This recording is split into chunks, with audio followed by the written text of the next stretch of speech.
American astronauts stranded in space, their lives on the line. The lunar module was designed to only support 2 people. I keep counting the crew, there's 3 of us. Houston, we've had a problem. And it was that time when I said, it's going to be tough, maybe impossible to get this crew back home. An extraordinary rescue effort to bring them home safely. A combination of human courage and advanced technology. Now, Apollo 13 on Modern Marvels.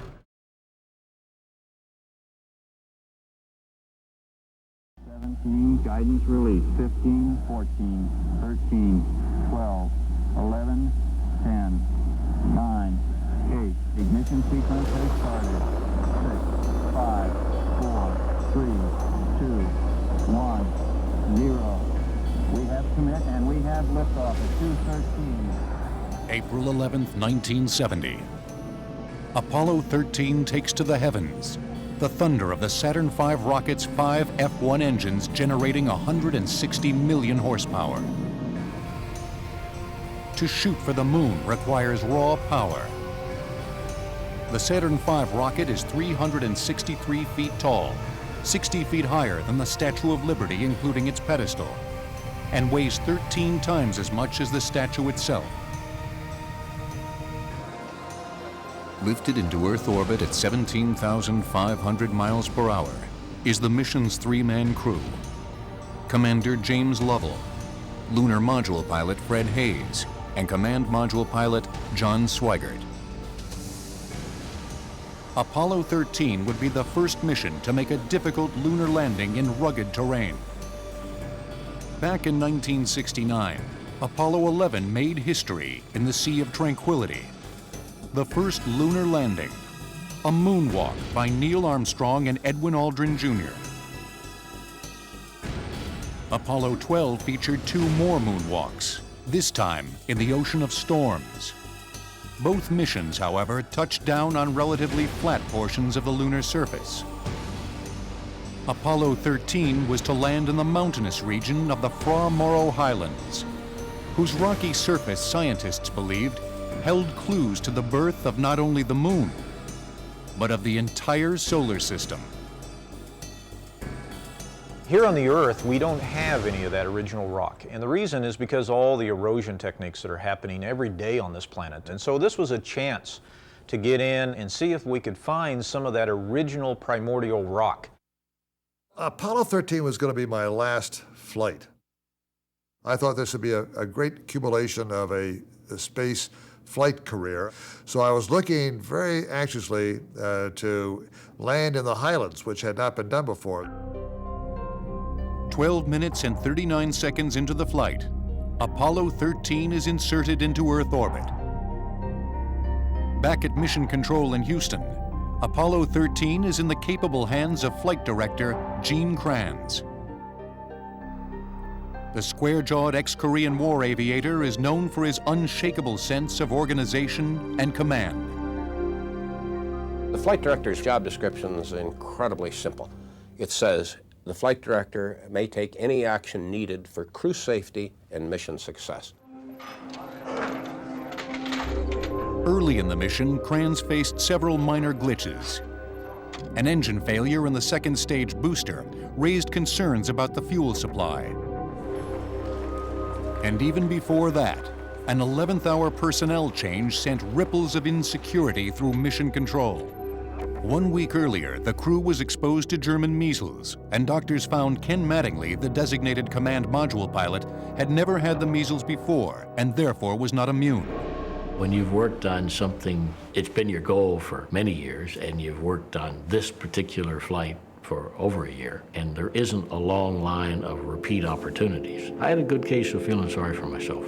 I didn't want to lose him, and I argued with the doctors, saying that, I can't think of a better place to have the measles than around the moon. However, the doctors didn't agree, and he was dropped, and we brought Jack Swigert, the backup command module pilot, on board. Superbly trained for the job, Swigert fit in well. 2 hours, 41 minutes, and 47 seconds after launch, the spacecraft is injected into a lunar trajectory at 24,500 miles per hour. A half hour later, the cylindrical service module, and conical command module are separated from the third stage booster, turned around in space, and then moved back in for docking with the lunar module. Lunar touchdown is scheduled for April 15th, 4 days away. But then, a simple request for equipment maintenance changes everything.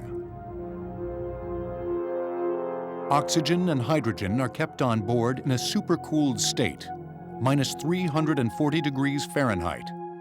When mixed in the ship's fuel cells, the gases combine to form electricity, heat, and even drinking water. Because oxygen and hydrogen in this supercooled state tend to settle unevenly in the tanks, the crew is periodically asked to stir the tanks with a remotely operated electric fan. Engineers refer to this as a cryo-stir. It falls to the Electrical and Environmental Command Officer, or ECOM, to request the procedure. Dane, we've got one more item for you when you get a chance. We'd like it to stir up your cryo tanks. In addition, I have a shaft and trunnion. Just to be a good ECOM, I decided to have an extra stir done before they went to sleep, which was about an hour before the end of my shift. We had a few things we had to clean up before they went to bed, and so I asked the flight director if we could add to the list, how about a stir? 2 days, 7 hours, and 54 minutes into the mission, Jack Swigert flips the fan switch to stir the tanks. We couldn't tell that they did it except by watching the gauges, and all of a sudden there was nothing there. The data went away, and I looked at my screen and I said, "Uh-oh." As Liebergot's troubling oxygen tank readings ripple through the monitoring equipment at Mission Control. In space, the astronauts grapple with a ship that is out of control. 16 seconds after Swigert flipped the fan switch, an explosive bang and shudder rocked Apollo 13.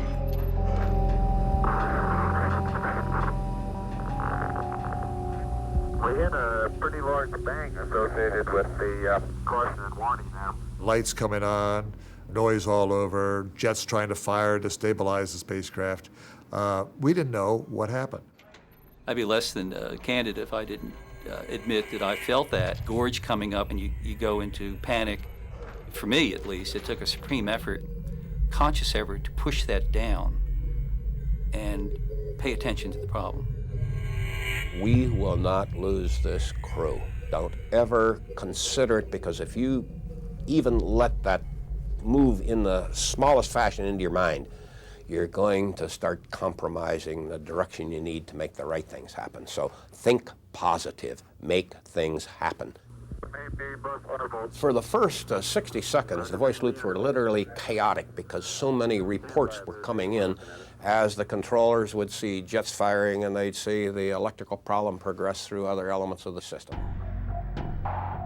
On board Apollo 13, there is a loss of power in what is called Main Bus B, one of two main power distribution panels. If one is gone, it means that half the systems in the spacecraft are dead. As in all space travel, adequate electrical power is critical. Without it, all vital systems aboard Apollo 13 would go dark, transforming the most advanced spacecraft in the world into a metal hulk aimlessly drifting in space, without navigation or life support systems. I knew it was something very serious, something not normal, very wrong, because there were a very large number of caution and warning lights on. The caution warning light array has two color lights. Some are red, which generally means very bad, and some are orange or yellow, which means bad but not quite so bad. And if I recall, we had about 7 of those lights on, plus a master alarm, a big red light, plus a blue computer restart light. This did not replicate anything I'd ever encountered in training for a single failure. And Houston, we had a restart on our computer. We had pink light and the restart reset. Roger, restart. And reset on the tank reset. We had never ever simulated a case like this because you don't simulate up to a quadruple failure. You may simulate a double failure, but not this kind of cascading quadruple failure because there's nothing to work. I mean, the spacecraft dies and into simulation. In the meantime, Jack Swigert has called Mission Control. Houston, we've had a problem here. Can say again, please. Houston, we've had a problem. You get that sort of burning sensation in the stomach, and you're saying, why me? Why now? Why didn't it happen on 12 or wait to 14? And what do we do to get out of this thing? Then it dawned on me that we are in more serious trouble than merely not landing on the moon. And that's when our thought process changed from being one of disappointment to one of survival. Relying on his pilot's instincts, Commander Lovell eyeballs the situation. He looks out the window and doesn't like what he sees. We are venting something out into space. Roger, we copy your venting. The gas of some sort. Jim Lovell called down from the spacecraft. Hey, I'm looking outside window 5 in the spacecraft. I see some kind of a gaseous substance, some kind of a vapor. I think we may be venting our oxygen. And this was the final piece of information that said, hey, we had an explosion on board the spacecraft with a lot of collateral damage.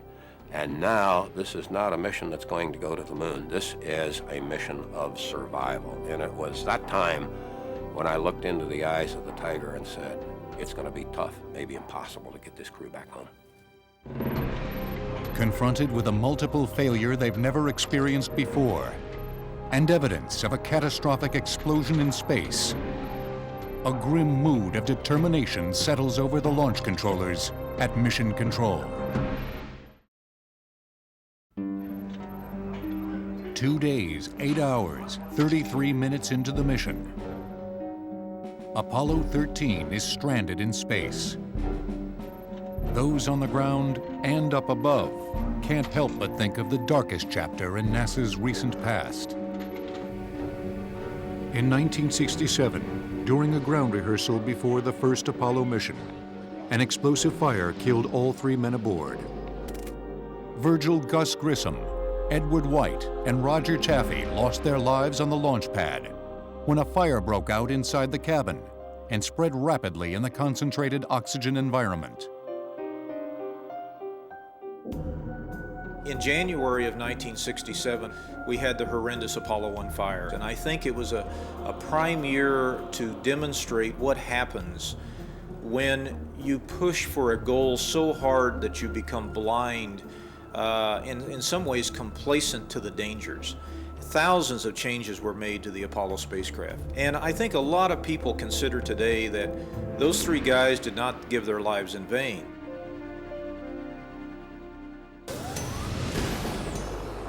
The Apollo Command Module, one of the most complex spacecraft ever built, would undergo many modifications and safety checks before Americans again traveled in space. Apollo 7, carrying 3 astronauts, flight tested the command module circling the Earth. Apollo 8, with James Lovell aboard as command module pilot, was the first lunar orbital mission.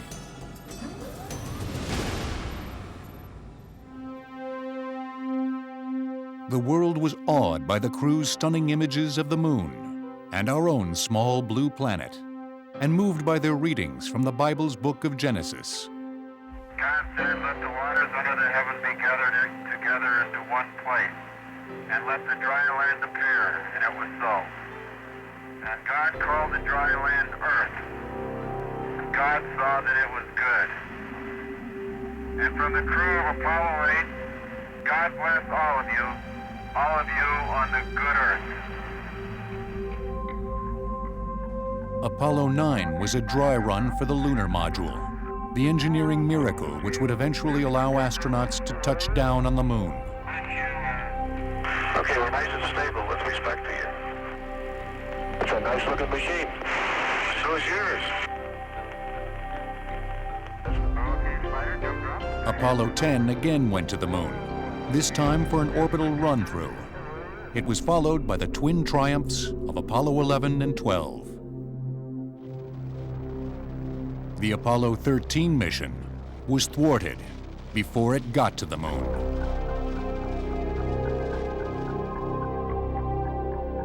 Its service module is useless. Half its electrical systems, called Electrical Bus B, are dead. The command module, the only part of the spacecraft with a heat shield capable of surviving re-entry, has just 2 hours of battery power.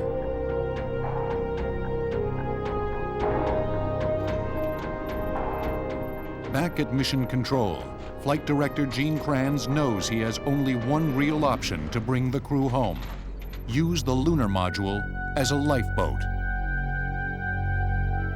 And we have a procedure for getting power from the LEM. We'd like you to copy down. Okay, stand by, Jack. That sounds like good news. I made a call to the crew and I said, look, all flight controllers, settle down. Let's make your calls crisp. Electrical Bus A is still good. Don't do anything to screw it up. The lunar module's attached. We're going to use that as our lifeboat. Get me more people, get me more communications, and get me more computing capabilities.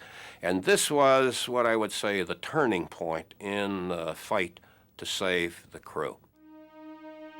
The concept of using the lunar module as a lifeboat was explored on earlier missions and run in simulations. The operations team envisioned using the lunar module's thrusters to correct a faulty moon orbit, for example. But working the lifeboat plan between the Earth and the Moon brought on a new set of problems that no one had ever considered. The lunar module was designed never to come back home again, had no heat shield. The skin was so thin that you could punch your fist right through it if you wanted to. And more than that, the lunar module was designed to only support 2 people. And, you know, I keep counting the crew, there's 3 of us. 2 days, 9 hours, 37 minutes into the mission, the Apollo 13 crew leaves the command service module and takes refuge in the lunar module.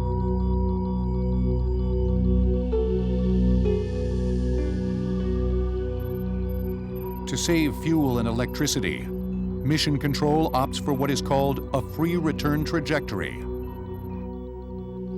Lovell and his crew could fly around the dark side of the moon and hopefully use that body's gravitational force to slingshot them homeward. It is a risky plan because it depends upon precise navigation using sightings on stars, and that was going to be difficult because the explosion had created yet another problem for Apollo 13. When I looked out the window, the explosion had put around the spacecraft thousands of small pieces of debris, and these were false stars. We couldn't tell a real star from a false star. There was no way to do a star sighting to know whether our platform had been aligned correctly or not. We're moving 7 miles a second toward the moon.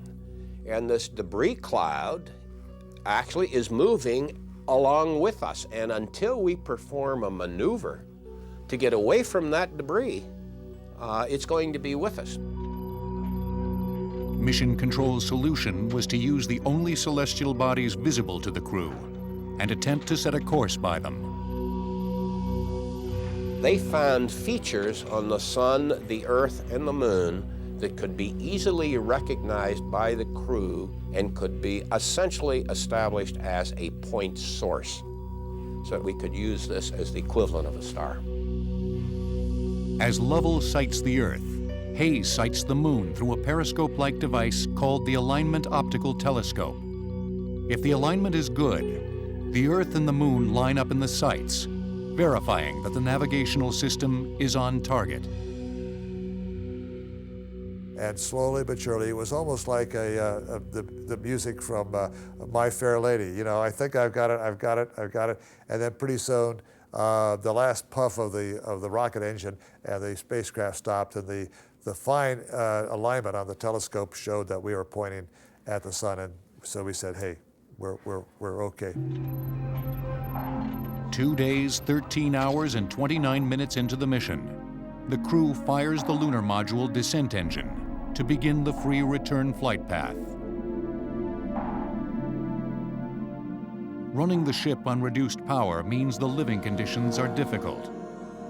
The temperature inside the lunar module, or LEM, is dropping, and soon reaches 38 degrees Fahrenheit, about as cold as a refrigerator. Water was collecting everywhere, and on every electric connector, a big glob of water was building up.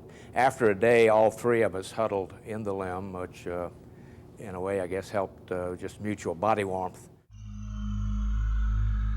As the astronauts shiver in space amid their damp and dripping consoles, the equipment aboard Apollo 13, ironically, is in danger of overheating. Normally, water mixed with a coolant called glycol is circulated through the spacecraft to keep the equipment functioning properly. But on Apollo 13, water is scarce because 2 of the 3 fuel cells that produce it are damaged beyond repair. Heat will build up quickly in the spacecraft's electrical systems. Mission Control's only solution is to shut down all but the most critical devices. Get the spacecraft powered down as rapidly as we can to a survival mode, save the energy in case we might need it downstream, and this is going to put us on a plateau where we can think. Though he keeps a cool head, Kranz desperately needs to know how long the electrical power in the spacecraft could last. The news from his engineers is not good. To make it back to Earth, the astronaut's lifeboat would have to consume only 15 amps of electricity per hour. But the lunar module designers calculate the minimum draw at 20 amps per hour. Somehow, Kranz and his team have to get the draw down by 5 amps to make it possible for the crew of Apollo 13 to get home. While the launch controllers get out their slide rules and grapple with the problem around the clock, Kranz knows that even that will not be enough. What I wanted to do is to get some additional computing horsepower in there to assist the mission planners, but also to try to reconstruct what had happened during the failure that we were experiencing. So I wanted to get more machines online to help my team out. Although the mainframe systems used by NASA were state-of-the-art in 1970, by today's standards they are cumbersome and agonizingly slow, with less computing power than today's average laptop. You had very little flexibility in using these machines. That's the bad news, but the good news was it was a massive leap forward from the very primitive systems that we used in the early Mercury and the Gemini systems. The astronauts of Apollo 13 have occupied their wounded ship for 3 days. As the computers run the numbers, Kranz's team runs on pure adrenaline, surviving on catnaps, working equations, trying to reconstruct why the explosion occurred and what can be done to fix it before it's too late.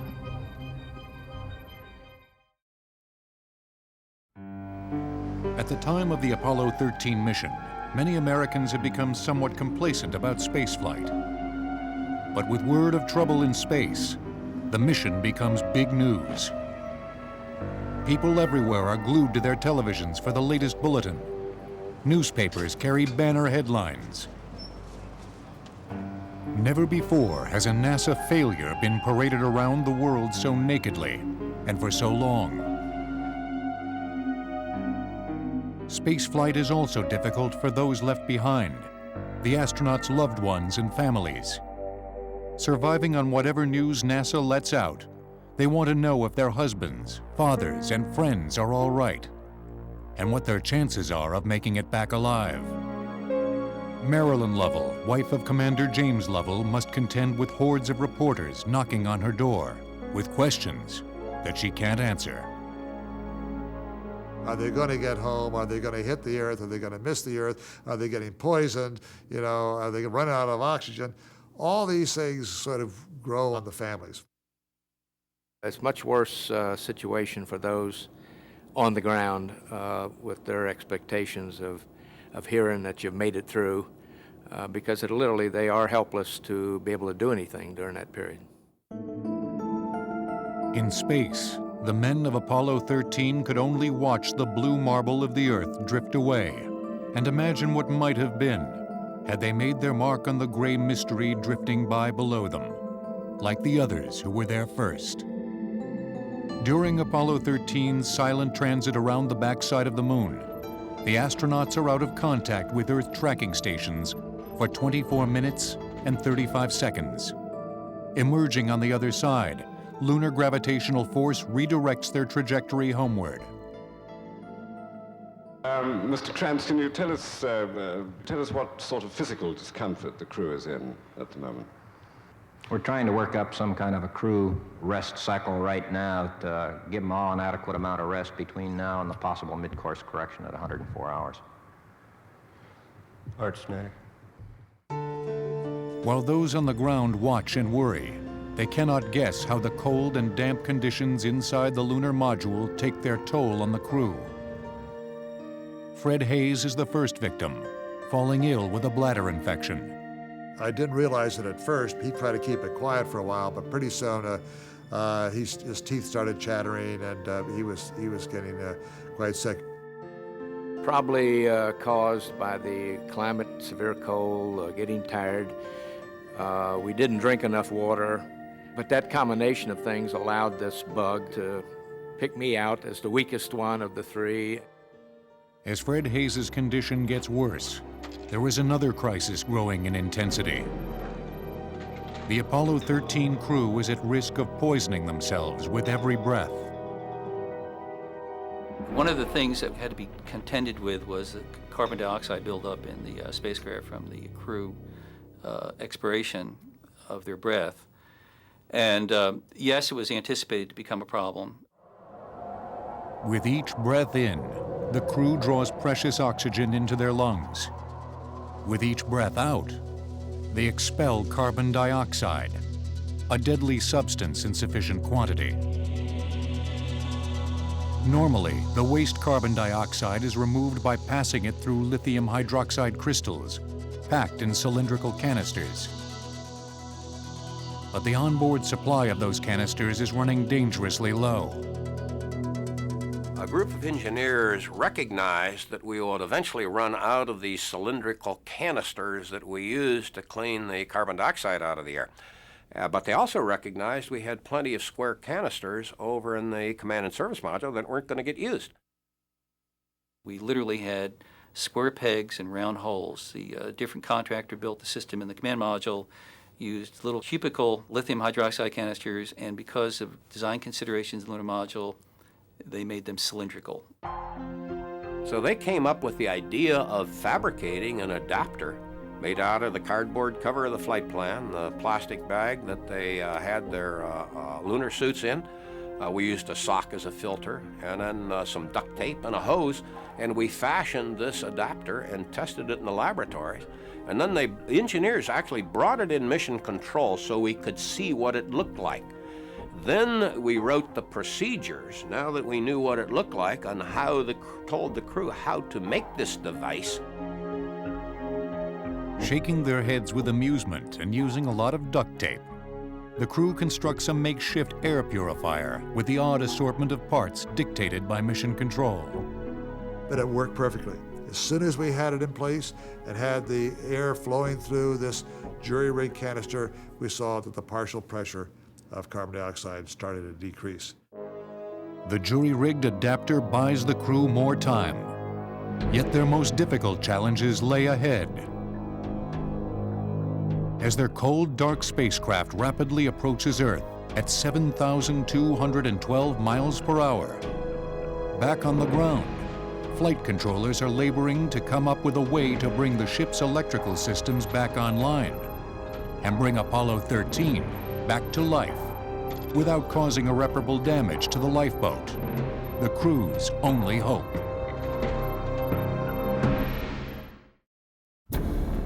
As the astronauts of Apollo 13 drift toward home in their wounded spacecraft, they have done everything possible to conserve their resources. A free return course around the back of the moon has successfully used lunar gravity to slingshot Apollo 13 toward Earth with minimal course adjustments and fuel expenditure. But the largest problem of all remains to be solved. Does Apollo 13 have enough electrical power to get back to Earth? Gene Kranz, the flight director overseeing the mission, has his team on a round-the-clock quest to calculate how the Apollo 13 spacecraft might draw no more than 15 amps per hour. Frankly, you just work whatever it takes to get the job done. To my recollection, I do not recall any rest for any member of my team for almost 2 days. Answers were coming in from all over the country. A brain trust assembled by NASA. It included just about everyone who had built, worked on, or thought about the design of Apollo 13, including astronaut Ken Mattingly, who had been scrubbed from the mission. Mattingly was more or less the troubleshooter, moving between the various teams, looking at what was happening, commenting, critiquing. Ken is the kind of guy you like to have on the team because he asks the right questions. And he also senses options and alternatives that maybe people really weren't developing. Kranz and his team are faced with the problem of writing a procedure for something that has never been attempted. Before Apollo 13 can begin re-entry, the spacecraft systems have to be brought back online. It is a tall order. Powered down, Apollo 13 is transmitting scant data back to Houston. In order to extend the consumables so we could coast back to the Earth, which was going to take another 100 and some odd hours, they had to take all the electrical power possible off the lunar module. And so that meant just turning off all of the guidance computers. We left ourselves with a fan to circulate cabin atmosphere, a radio to talk, and that's about it. The most disturbing thing to the folks on the ground was the fact that all this equipment turned off. They had no further insight into the health of the spacecraft. Without active instrumentation, the launch controllers have to find a way to power up the spacecraft systems with the least amount of electrical drain. Since the lunar module is still connected to the command module, engineers pursue the most logical path. Allow the two units to share electrical resources. It was a long, complex procedure which took people all over the country contributing to just a running series of debates and discussions about how to do it, until they finally came up with a plan which seemed to fit the power budget. At this point, the lunar module is close to freezing. The walls and windows drip with condensed water. While the ground team labors over the plan, aboard Apollo 13, Commander James Lovell is preoccupied with one inescapable fact. The blue-green orb of the Earth is getting closer, and he hasn't received instructions from Mission Control on exactly how he will restart his spacecraft's electrical systems. They were very slow on getting those instructions up, and I was getting very worried. I mean, we were already in a course that was going to intercept the Earth in some manner. And I knew that our people were getting very, very tired. And I tried to chastise the control center, saying, let's just get the stuff to turn this thing on and make sure we get it back home safely. The procedure is so complex that when finally complete, it encompasses 400 entries and is 39 pages long. As Lovell pilots the spacecraft, Swigert, with assistance from Hayes, copies down the procedure by hand. No mistakes can be tolerated. A flawless execution is required for the crew to come back alive. We were trying to voice up the procedures to the crew for the final entry that we realized how this exhaustion, the cold temperatures, and the dehydration that Fred Hayes was suffering. And yet he was the man who had to execute the procedures on board the lunar module. It was read up to us, and we did not have blank paper. So we had to use the inside and back and front covers on checklist books and burn cards that were meant to be filled in for burns, but we used those because it was very lengthy and it all had to be handwritten. For the power-up procedure to be successful, each man has to do his part, with Lovell guiding the ship, Hayes in the LEM, and Swigert in the command module. They all have to flip a dizzying array of switches in just the right order. We had the lunar module that we were using as our lifeboat. We had the cone-shaped command module, which was required for reentry. It had the only heat shield, but it had a very limited electrical power lifetime. Then we had the damaged service module. We had to maneuver this stack of spacecraft into a orientation so we could separate the pieces on different trajectories. The men of Apollo 13 have passed 5 days and 7 hours in space. It is up to this exhausted crew, who have been subsisting on 3 hours of sleep per night, to safely guide their spacecraft into the recovery zone.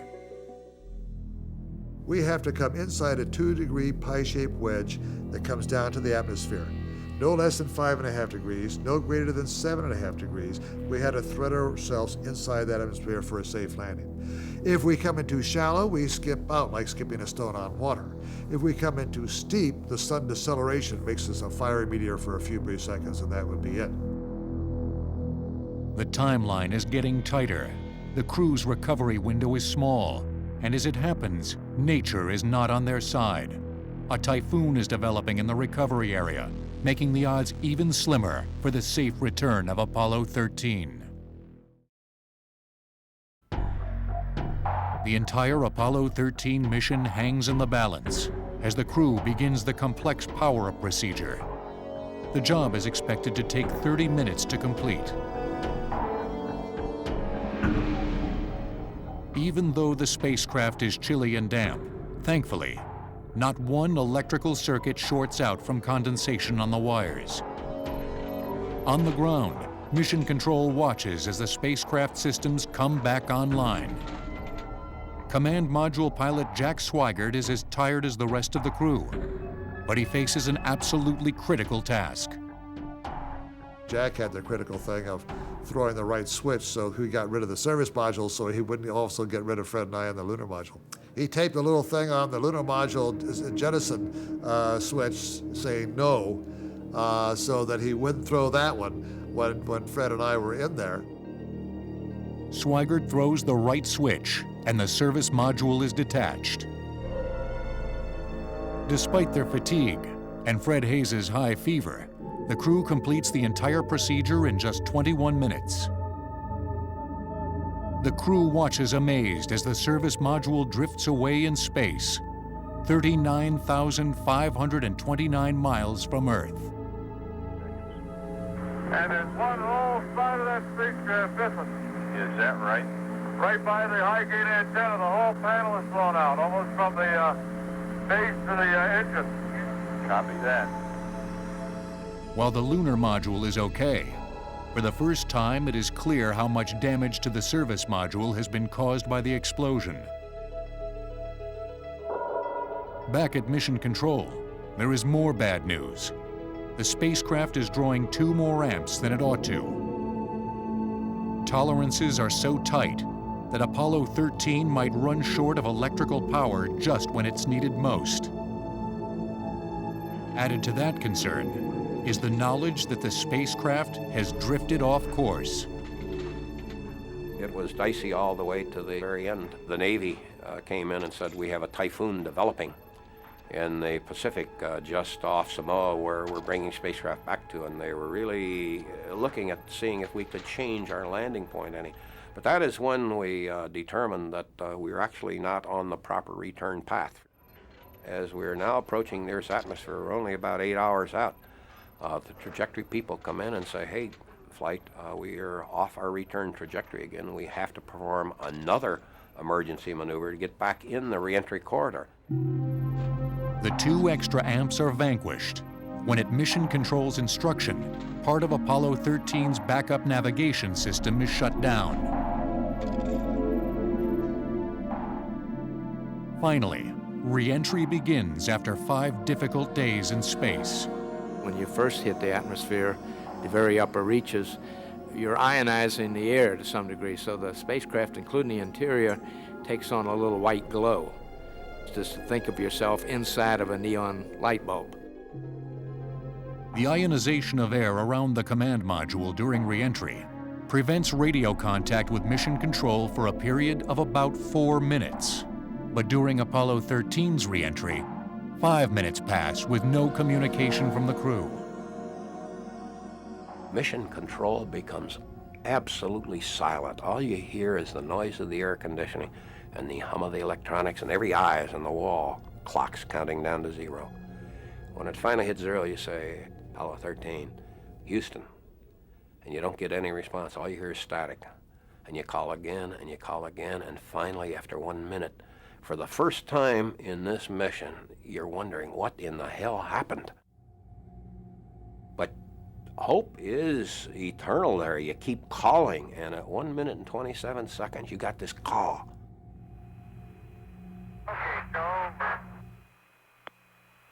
Okay, we read you, Jack. That was Command Module Pilot Jack Swigert. And when you see those parachutes blossom on that screen, I believe many of the mission controllers, myself included, literally cried.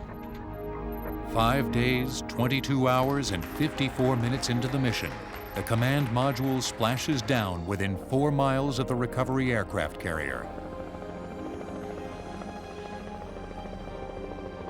The splashdown comes, and of course, and we bob back up again, and we see water on the windshield. There's a great sigh of relief. The weary and chilled astronauts board the recovery ship, USS Iwo Jima.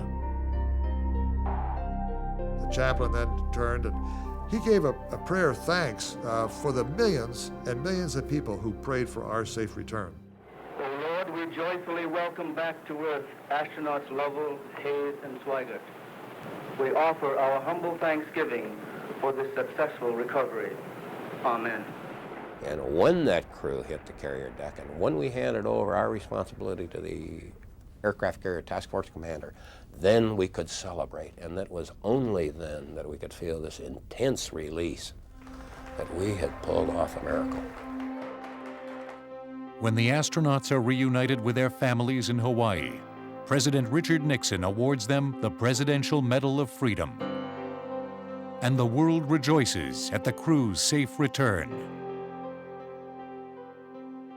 Well, it was sort of hard to grasp all this positive attention we were getting. The one letter that I cherish, Charles Lindbergh wrote me that he was in the Philippines, but listened to the radio from Manila to how far we were coming and whether we were going to make it or not. Lindbergh, like the astronauts of Apollo 13, knew about staring down fear and overcoming the limitations of a flying machine. Apollo 13, mission-wise, was a failure. But it was a triumph in human ability to take a crisis and through crisis management, get almost certain catastrophe back home safely. A triumph of ingenuity and guts. The Apollo 13 mission is often called NASA's most successful failure. It caused the American Space Agency to re-examine itself and the purpose of the space program. In a mission post-mortem, engineers learned that excess voltage fed to the oxygen tank a month before launch had damaged a thermostat, causing the tank to overheat and degrading the insulation on the electrical wiring. When the fan was turned on for the cryostir, a short circuit resulted in a spark, which caused the tank to catch fire and explode. The lessons learned on the Apollo 13 mission will remain with NASA forever and bring a deeper meaning to the grand mission of going to the moon.